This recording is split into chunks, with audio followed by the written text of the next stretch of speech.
That is the most important question facing mankind today. What is the origin of the human species? Did man evolve over a long period of time, or did God create man? There's a battle of ideas outside in the world today. Evolution is a theory developed by man to explain human existence.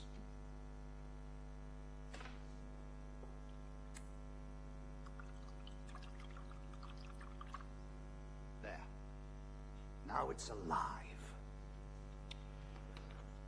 Time is the magic wand of evolution. Give this enough time and we have a whole new species. Birds, trees, even termites. Evolution requires that we believe in time. But what if time isn't real? Albert Einstein asked that question. The theory of relativity obliterates our human notion of time. Everyone has a belief system.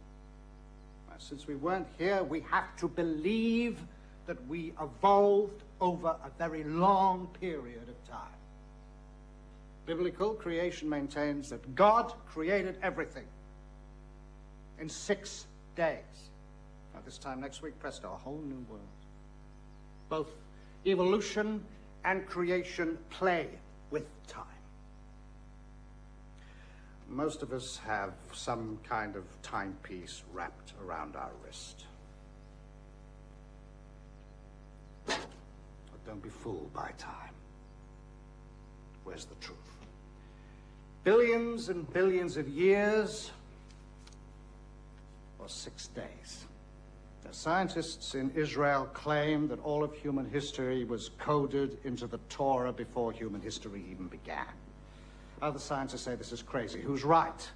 Why the battle of ideas? Does time exist? Were we created? Did this body just evolve from the primitive to the complex?